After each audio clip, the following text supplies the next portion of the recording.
तो दोस्तों मैं लेकर आया हूँ आईपीओ गाइड खासकर बिगिनर्स के लिए। बिगिनर्स के लिए मैं स्पेशली इसलिए बोल रहा हूँ क्योंकि बिगिनर्स को काफ़ी दिक्कत आती है, जो न्यू हैं कि उनको नहीं पता कैसे आईपीओ में अप्लाई करना है, क्या चीज़ें ध्यान में रखनी चाहिए। तो उसके लिए मैं आपको बताने वाला हूँ, जिनको बिल्कुल भी आईपीओ की जानकारी नहीं है, खासकर उनके लिए कि कैसे ऑनलाइन आईपीओ के ज़रिए पैसा कमाया जा सकता है। तो आइए देखते हैं। तो हेलो दोस्तों, मेरा नाम है Rahul and welcome to my channel. तो आईपीओ क्या होता है? सबसे पहली एक हमारे लिए क्वेश्चन आता है कि आईपीओ क्या है। तो आईपीओ होता है इनिशियल पब्लिक ऑफरिंग। जब आईपीओ जो हमारी कंपनी होती है वो पब्लिक के लिए अवेलेबल नहीं होती, प्राइवेट होती है उस टाइम। जैसे आप शार्क टैंक देखते हैं या कुछ, उसमें जो कंपनी आती हैं वो प्राइवेट कंपनीज होती हैं। तो जब तक वो कंपनीज पब्लिक के लिए नहीं आ जाती तब तक वो मार्केट में लिस्ट नहीं होती। तो जैसे ही वो शेयर्स पब्लिक को बेचती हैं, आपने पहली बार शेयर्स को लेकर आती हैं मार्केट में लिस्ट करने के लिए, उसे हम आईपीओ बोलते हैं। तो ये हो गया सीधा आईपीओ क्या है। और दूसरी अगला पॉइंट हम देखते हैं। तो जो पहले कंपनीज में जो प्राइवेट इन्वेस्टर्स थे, तो वो जो होते हैं लाइक वो इन्वेस्टर्स वो अप्रोच करते हैं कंपनियां हम अपनी कंपनी में फंडिंग के लिए।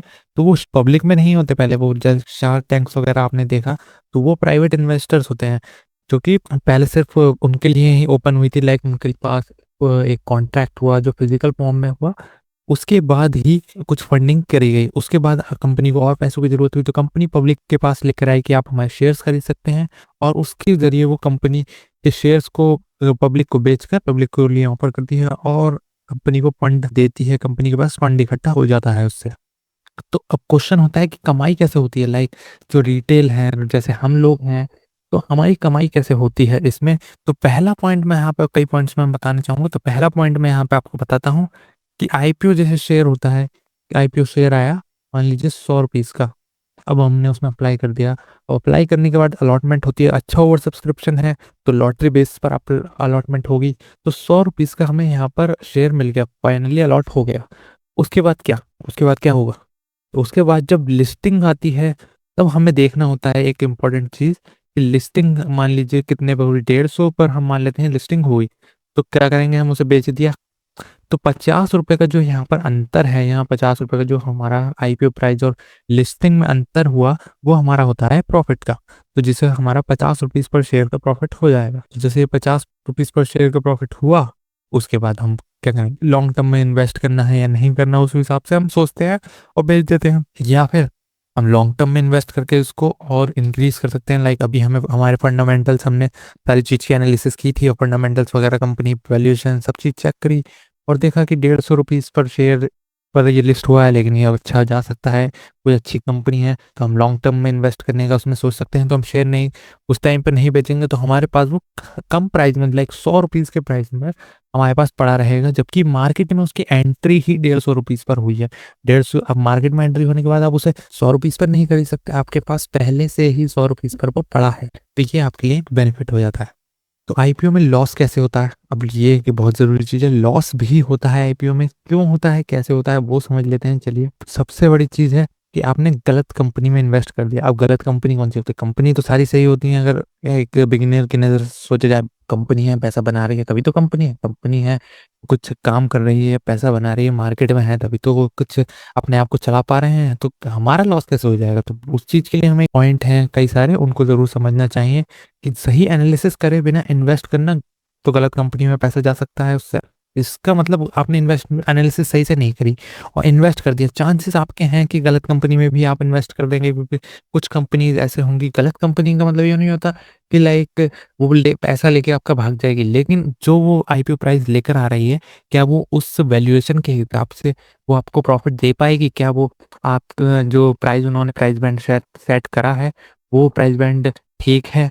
क्या उसमें अप्लाई करना चाहिए, नहीं करना चाहिए? डिमांड कैसी है, मार्केट सेंटिमेंट क्या कह रहा है? तो ये सब एनालिसिस हमें करनी चाहिए। गलत कंपनी का मतलब यहाँ पर ये नहीं है कि कोई कि कुछ वो गलत काम कर रहे हैं। गलत कंपनी का मतलब यह है कि इस टाइम पर ये आपको प्रॉफिट नहीं दे सकती, तो आपका पैसा उसमें जाएगा। तो आपका पैसा या तो आप उसे लॉन्ग टर्म में होल्ड कर लेंगे या फिर लॉस को बुक कर लेंगे। ज़्यादातर लोग जो स्मॉल प्रॉफिट बनाने आए हैं, वो लॉस देखकर तो उसे लॉन्ग टर्म होल्ड करते हैं, और इससे उनका पैसा फंस जाता है। फिर ये आप बोलते हैं कि भाई स्टॉक मार्केट तो बहुत बुरी चीज़ है और स्टॉक मार्केट में पैसा डूबता है। तो एक चीज़ यहाँ पर ये है कि बिना जानकारी के बिल्कुल भी इन्वेस्ट नहीं करना चाहिए। अगर आप जानकारी को नहीं समझ पाते कंपनी क्या करती है, तो आप उसके लिए हमारी वीडियोस ज़रूर चेकआउट करें। मैं सब कुछ डिटेल में बताता हूँ कि कंपनी क्या करती है, कैसे क्या होता है, क्या फाइनेंशियल रहे हैं, कितने की सेल, कितने का रेवेन्यू, सब चीज़ वो करती आई है। तो वो चीज़ें मैं यहाँ पर पूरे अपने वीडियोज़ में डिटेल में समझाता हूँ, तो आपको वो ज़रूर चेकआउट करना चाहिए।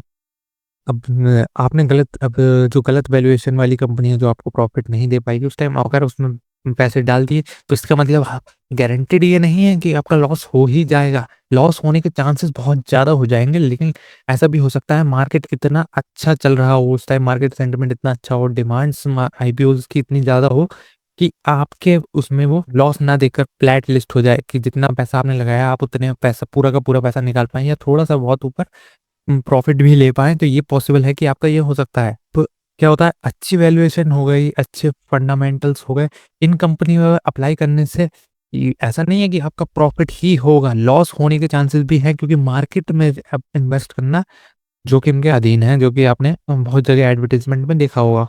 लेकिन एक चीज़ है कि मार्केट का सेंटिमेंट क्या चल रहा है, डिमांड कितनी चल रही है, एनालिसिस आपकी जो एक बहुत इंपॉर्टेंट चीज़ है, एनालिसिस आप खुद करते हैं या किसी एडवाइज़र से जानकारी लेते हैं, वो आपके लिए ज़रूरी पॉइंट बना सकता है कि लाइक आप समझ सकते हैं कि आप इसमें क्या करना चाहते हैं। अगर आपने खुद से एनालिसिस करी है, तो आप कॉन्फिडेंट रहेंगे अपने रिज़ल्ट्स को लेकर। अगर वो थोड़ा बहुत नीचे लॉस में भी जाता है, तो आपको पता होगा, आपने एनालिसिस करी है कि भाई मैं इसमें इतना तक लॉस हो सकता है, इस वज़ह से इतना रिस्क लेकर मैं इसमें अप्लाई कर रहा हूँ, तो वहाँ कॉन्फिडेंस के साथ अप्लाई कर लेते हैं।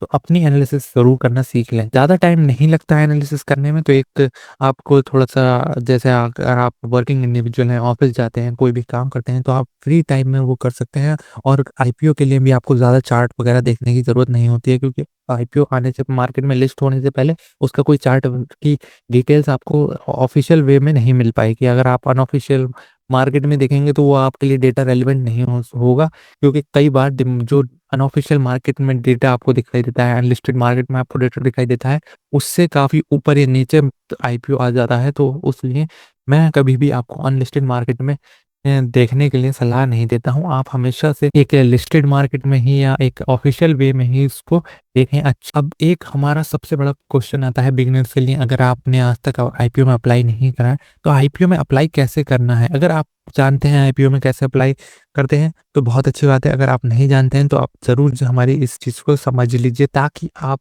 ठीक से आईपीओ में अप्लाई कर पाएँ। तो फर्स्ट पॉइंट है कि आपके पास डीमैट अकाउंट होना बहुत ज़रूरी है। अगर आपके पास डीमैट अकाउंट नहीं है, तो आप आईपीओ में अप्लाई नहीं कर सकते, क्योंकि जब अगर आपको आईपीओ लिस्ट होगा, तो आपके डीमैट अकाउंट में ही वो शेयर्स ट्रांसफ़र किए जाएँगे। तो बिना डीमैट अकाउंट के आप अप्लाई नहीं कर सकते। और दूसरा पॉइंट आ जाता है कि अगर जैसे कि आपके पास डीमैट अकाउंट नहीं है, अगर है तो अच्छी बात है, नहीं है तो आप किसी भी ब्रोकर लाइक ग्रो हो गया, धन हो गया, एंजल वन, अगर कोई और आपके दिमाग में हो, तो उसमें भी आप अपना, उसमें किसी में भी अपना डीमैट अकाउंट खोल लीजिए। उसके बाद आप आगे की प्रोसेस के लिए एलिजिबल होंगे इसमें।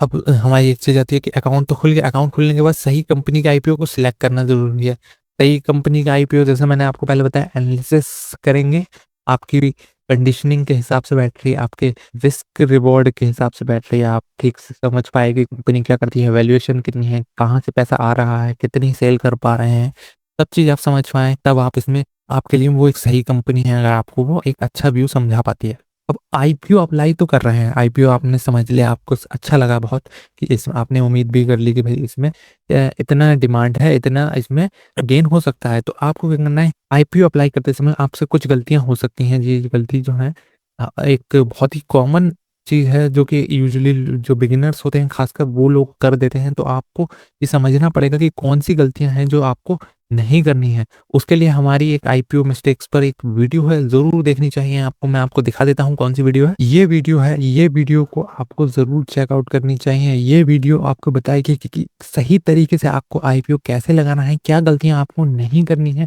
ताकि आपके अलॉटमेंट के चांसेस ज़्यादा से ज़्यादा हों। क्योंकि अलॉटमेंट मिलना एक बहुत इम्पोर्टेंट चीज़ हो जाती है आपके लिए प्रॉफ़िट बनाने के लिए, क्योंकि अगर आपको अलॉटमेंट नहीं मिला तो आपका पैसा जो है वो आपको रिटर्न तो मिल जाएगा, उसमें आपको ये टेंशन नहीं है कि अगर आपको अलॉटमेंट नहीं मिला तो आपका पैसा गया, ऐसा नहीं होता है। आपको अलॉटमेंट नहीं मिलता है तो आपका पैसा आपके पास आपके अकाउंट में ही रहता है, वो कटता नहीं है, जो ब्लॉक अमाउंट होता है वो कटता नहीं है और उसमें ही अनब्लॉक हो जाता है।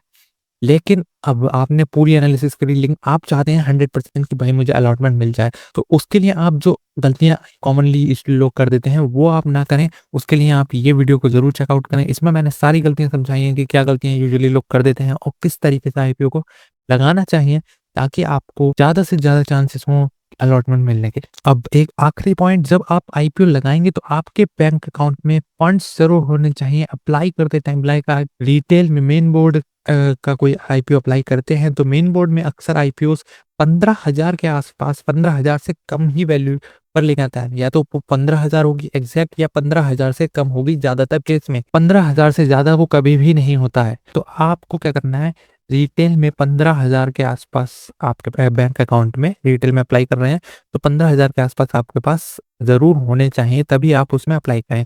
क्योंकि 1 लॉट में अप्लाई करें या 10 लॉट में अप्लाई करें रिटेल में, आपको मिलेगा 1 लॉट ही अगर ओवर सब्सक्रिप्शन ज़्यादा हुआ है। अगर ओवर सब्सक्रिप्शन नहीं हुआ है तो आपको सारे लॉट मिल जाएँगे, लेकिन अगर आप ओवर सब्सक्रिप्शन हुआ है उसमें तो आपको 1 लॉट ही मिलेगा चाहे कितने भी अप्लाई कीजिए। या फिर आप जाते हैं स्मॉल एचएनआई या बिग एचएनआई में तो उस कैटेगरी के हिसाब से आपको अलॉटमेंट मिलता है। तो यहाँ पर आप रिटेल में अप्लाई करेंगे तो 1 लॉट के हिसाब से पैसा आपके या जितने भी लॉट लगाएँ उतना आपके पास बैंक अकाउंट में फंड होना चाहिए ताकि वो आईपीओ के अलॉटमेंट डेट तक ब्लॉक हो जाता है वो अमाउंट, और आईपीओ के अलॉटमेंट मिलने के बाद वो आपके अकाउंट से कट जाता है। अगर आईपीओ अलॉटमेंट नहीं मिलता है तो वो अनब्लॉक हो जाता है। तो बस इतना ही इम्पोर्टेंट पॉइंट्स हैं बिगिनर्स के लिए, बाकी इतना ज़्यादा इसमें डिफ़िकल्टीज़ नहीं है, ज़्यादा रिस्क भी नहीं रहता है जितना अगर आपको लग रहा है सुनने में। अगर आप गलत कंपनी में पैसा डाल देते हैं जैसा कि मैंने बताया तो रिस्क बहुत ज़्यादा है। अगर आप अच्छे से एनालिसिस करते हैं, अच्छे से समझते हैं मार्केट सेंटिमेंट्स को वगैरह जो और अदर पॉइंट्स हैं, तो इसमें रिस्क काफ़ी कम रहता है। तो ज़रूर आपको एक अच्छा रिटर्न मिल सकता है उस हिसाब से और अच्छी अर्निंग भी कर सकते हैं। तो बाकी अगर आपको ये वीडियो पसंद आई हो तो लाइक ज़रूर करें, कमेंट करके ज़रूर बताएँ कि आप कुछ पूछना है, क्या चीज़ आपको पसंद आई, क्या या आपके दिमाग में कोई क्वेश्चन आ रहा हो तो आप हमसे पूछ सकते हैं और ज़रूर शेयर करें अपने दोस्तों के साथ एंड चैनल को सब्सक्राइब करना ना भूलें। आईपीओ रिव्यूज़ की मैं वीडियोज़ लेकर आता हूँ, आपको एनालिसिस करने में ईज़ी पड़ेगा। मैं उसमें पूरा समझा देता हूँ कि फंडामेंटल्स क्या हैं उसमें और क्या उसका फाइनेंशियल चल रहा है, क्या उसकी कंपनी में हो रहा है, क्या कंपनी कर रही है। सब चीज़ें जो कंपनी ने बताया होता है एक ऑफ़िशियल डॉक्यूमेंट में वो सारे डिटेल्स शेयर की जाती है, तो वो सब ज़रूर एक इम्पोर्टेंट चीज़ होती है एनालिसिस में। तो वो वीडियो मैं ज़रूर लेकर आता हूँ, तो आप भी उन वीडियोज़ के लिए ज़रूर चैनल को सब्सक्राइब करें। आपको मोर एजुकेशनल वीडियोज़ और स्ट्रैटेजीज़ रिलेटेड वीडियोज़ आपको मिलने वाली हैं, तो आप चैनल को सब्सक्राइब करना ना भूलें। Thanks for watching.